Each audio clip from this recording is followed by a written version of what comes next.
But that's pretty expected. But one thing's cool is the acceleration. Look at this. Hey everyone, it's Ben Hardy here, and in today's video, I'm going to be going over the all-new Ram 2500 Rebel. Before we get into this video though, as always, if you want to save time and money the next time you purchase a car, link to my car buying guide in the description down below. Let's get into it. Under the hood, we have the 6.7 liter Cummins diesel that goes through a 6-speed automatic known as a 68 RFE. Power outputs are 370 horsepower and then 850 pound-feet of torque, with the axle ratio being 3.73.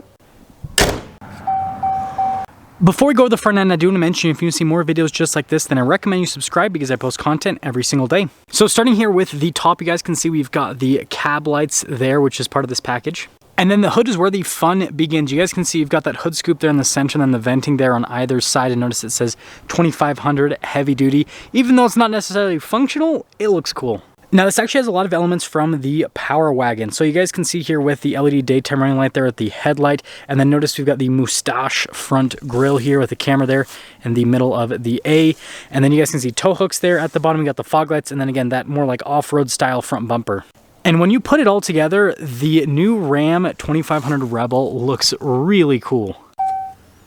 Tire and wheel setup is 285/60/20 in the front and over in the rear as well. And then you guys can see with the wheel design, you got the silver ring there with the blacked out elements in the center. Being a 2500, you do have coil suspension up front, and then notice we have that off-road shock. And for those of you wondering, this does have a solid front axle. Another thing to note is we have the fender flares from the Power Wagon. We got our Cummins badge. You've got the Ram logo down below. We've got the new style of trailer mirrors. We'll go over that in a moment. And then notice how it's two-tone where it's black at the bottom. And then in the back, we got another off-road shock here, solid rear axle, and then it does have coil suspension in the back. And then here's our full side view of this Ram 2500 Rebel. Again, this thing just looks absolutely killer. So here's our key fob for the truck. You got the Ram logo there on the back. We have our unlock function, lock function, drop down for the tailgate, and then the remote start function. So we'll just press that a couple times and it'll pop right down. Now popping inside, we have a payload capacity of 1,831 pounds with this truck. You guys can see we have the spray and liner from the factory, LED lights, and then we have all of the hookups here for a fifth wheel if you want to do that. And then you guys can also see the outlet there off to the side. And if you're wondering, this is a 6'4" bed.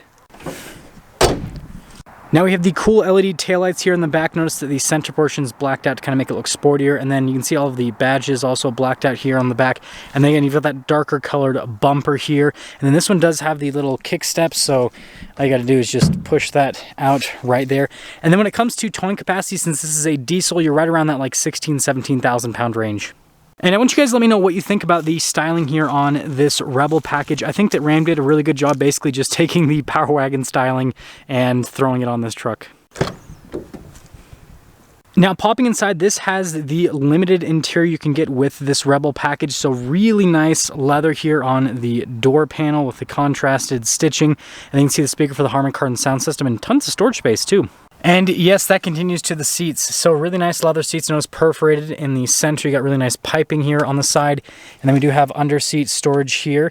And then you've got these trays that you can basically fold out to give you a flat loading floor. And we have the ice buckets.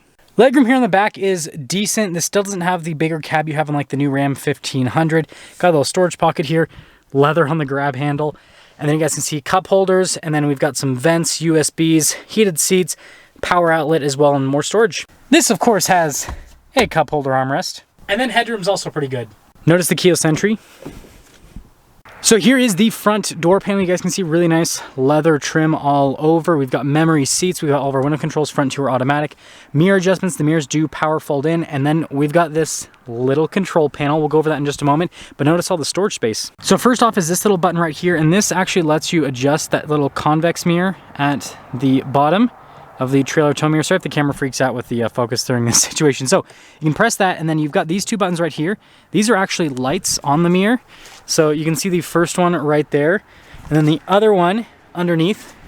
So that's just to pop those little lights on with those two buttons. And then we have our final button right here. You press this one, and then you can extend the mirror. Now, if you're wondering how to extend the mirror, you actually press this arrow right here, and that's what pushes the mirror out. And then if you want to pull the mirror back in, then you have to select the button again and then push the inside portion. So it's actually pretty easy with functionality, but all I have to say is RIP Dodge owners having their trailer mirrors flipped up and not towing anything, because these are permanently flipped up. And then the front seats here, really cool. Notice we've got our Rebel logo there, perforated leather all down the center, and then our power adjustments here on the side. This is a turn on that outlet in the cargo area, and then you guys can see up above we've got our light controls. That's for the fog lights, and then the cargo light, and then look at the stitching there. You've got your adjustment for the pedals, and the steering wheel is manually adjustable.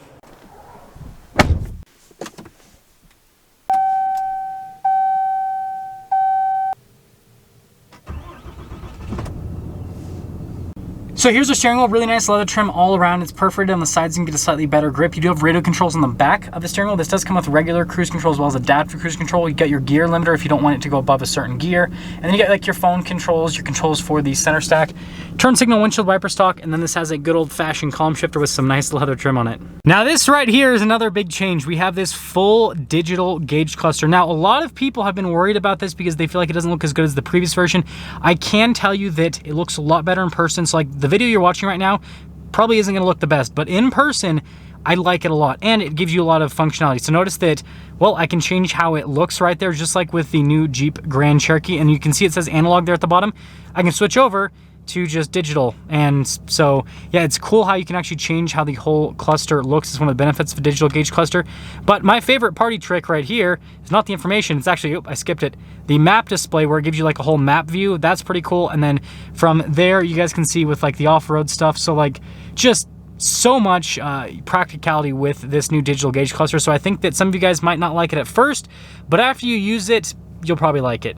Now we've got the 360 camera system here. You guys can see trajectory lines turn with the steering wheel, and then we have a bunch of different camera viewpoints here with this, including, look at that front camera with the tire markers, which is really cool. You got the bed camera as well. And then this is if you had an auxiliary camera to the truck, that's what that little thing is for. And then if we press the X and go back, you got more cameras. So you guys can see, you can set these different cameras right here, auxiliary, trailer, vehicle. So it's pretty cool, all the stuff you can do with this new camera system. But that's not all. So when I turn on the turn signal, it actually automatically turns the camera on here, the side view camera within the infotainment system, and it works for both turn signals. So you can see, nice bit of safety tech. So just like before, we have this for the lane departure at the top, stability control, and you get a little 12 volt there at the very top, and then analog climate controls flanking either side of the screen. Trust me, they're there, you just can't see them because of the lighting. And then we've got our controls for the radio, and then you guys can see at the bottom, parking sensors right here, tow haul mode, diesel exhaust brake, and then your trailer brake controls.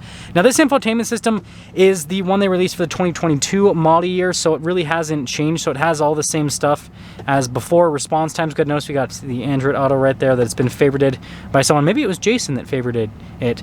But overall it's easy to use, and this does have heated and ventilated seats.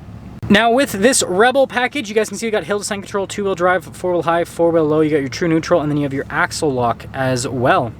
We have this cool Rebel logo here on the center console, really nice leather trim, and then this has the sliding center console, so tons of storage space and practicality. So it's got like an outlet down there. You've got some USB ports as well, and then we still have like the measuring charts here on the back. Really nice leather trim all over the dash. You can see another speaker for the Harman Kardon sound system, so definitely very luxurious. Got the Rebel logo right there. Notice how that opens, and that opens pretty normal. And then you guys can see the nice leather trim down below. Now this does have the camera mirror function, which I am a huge fan of, and then we do have a power sliding rear window with this truck, and then just a black headliner. Now since this is a pre-production truck, I don't have an official window sticker, but I at least have this kind of a window sticker that at least shows you guys some of the equipment. The big thing though is the price. This truck as equipped stickers for $91,730. Let's see how it drives.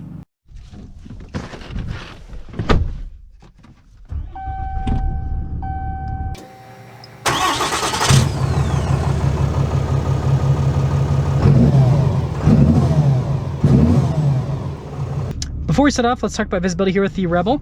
You guys can see here over the hood, both of the mirrors do have blind spot monitoring, and then throughout the rest of the rear. And I guess since I can't flip up the mirrors in normal Ram owner fashion, oh, I pressed the wrong button. I pressed the wrong button again. I'm such an idiot. I can put the mirrors out in trailer tow mode all the way extended, even though I'm not towing. Let's set off.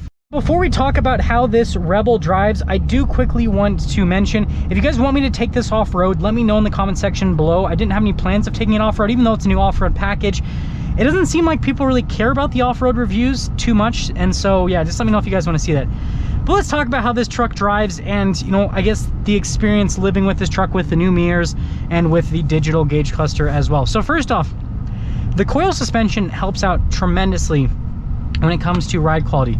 That being said though, it still is a heavy duty truck with heavy duty springs and solid axles. And so it does get pretty bumpy on the interstate, but that's pretty expected. But one thing's cool is the acceleration. Look at this.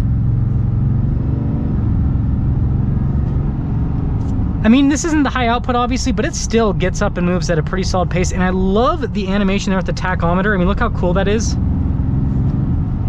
I don't know, like, again, it seems like videos just don't do this gauge cluster justice because it looks so much better in person. And, you know, before I saw this in person, I was in the same group that most people are in, where I'm like, yeah, you know what?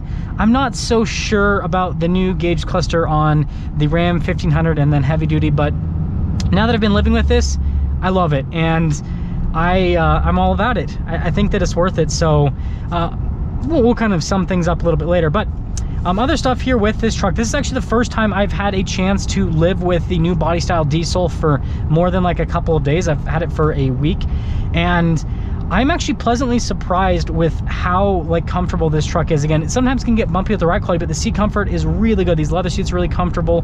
But you know, I already kind of knew that because I happen to own a TRX. Not anymore, I just sold it, but I used to own one. And some other stuff, this new infotainment system, this is the first time I've had a chance to live with this other than just review it. And I really like it. I do like the turn signal camera. It's pretty useful on the interstate. And you guys can imagine while towing, it's probably gonna help out a bit so that you can just see a little bit more with your blind spot.